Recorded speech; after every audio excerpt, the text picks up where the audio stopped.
It was a cold and foggy morning in late autumn, the kind of day where the world felt wrapped in a shroud of mystery. Officer Lucas sipped his coffee outside the precinct, his breath visible in the chilly air. Across the street, a stray cat sat motionless, its piercing green eyes fixed on him. Lucas noticed this cat before. It was always lurking around, silent and watchful. But today, something was different. The cat let out a loud, sharp meow, cutting through the stillness like an alarm. Intrigued, Lucas crouched down and extended his hand. Instead of approaching, the cat stepped back, its gaze urging him to follow. "Mia, look at this," Lucas called out to his partner, who was inside the car. Reluctantly, Mia joined him. The cat began to walk away but stopped to look back, as if ensuring they were following. "This isn't normal," Lucas muttered. "We should see where it leads." The cat moved with purpose, leading Lucas and Mia through narrow alleys and forgotten streets. The city's morning buzz faded into an eerie silence as they ventured deeper into an area filled with abandoned buildings. The fog thickened and the air grew colder. Eventually, the cat stopped in front of a massive, rusted warehouse. Its broken windows and ivy-covered walls gave the impression of a place long forgotten.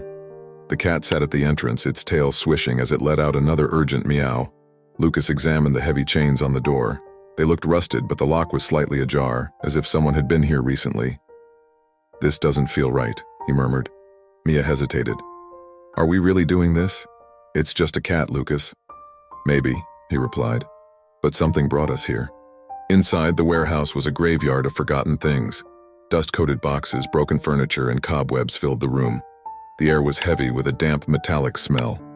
As their flashlights swept the space, Lucas froze. "Over here," he called to Mia. On the ground were small, scattered clothes, children's clothes. Coats, shoes, and backpacks lay abandoned as if left in a hurry. Mia's heart sank. "What is this place?" she whispered. Suddenly, the sound of footsteps echoed from deeper within the warehouse. Lucas motioned for Mia to stay quiet as they ducked behind a rusted metal shelf. The footsteps grew louder. A man appeared, carrying a flashlight and a gun. The cat let out a sudden meow from a high perch, drawing the man's attention away from Lucas and Mia.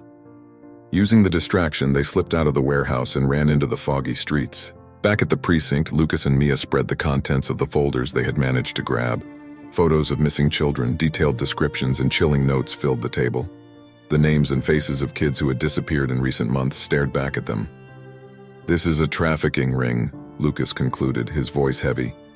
Mia felt a chill. "We have to act fast." Just as they prepared to contact their superiors, the station lights flickered.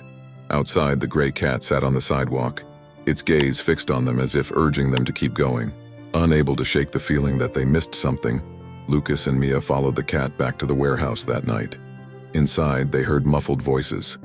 Creeping closer, they peeked into a side room where 3 men were huddled around a table covered in documents.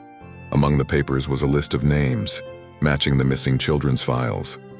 Lucas's breath caught as he realized the scale of the operation. Before they could retreat, the cat darted into the room, drawing the men's attention. Lucas and Mia seized the moment to escape. With the information they gathered, Lucas and Mia organized a raid on the warehouse. As the team moved in, chaos erupted.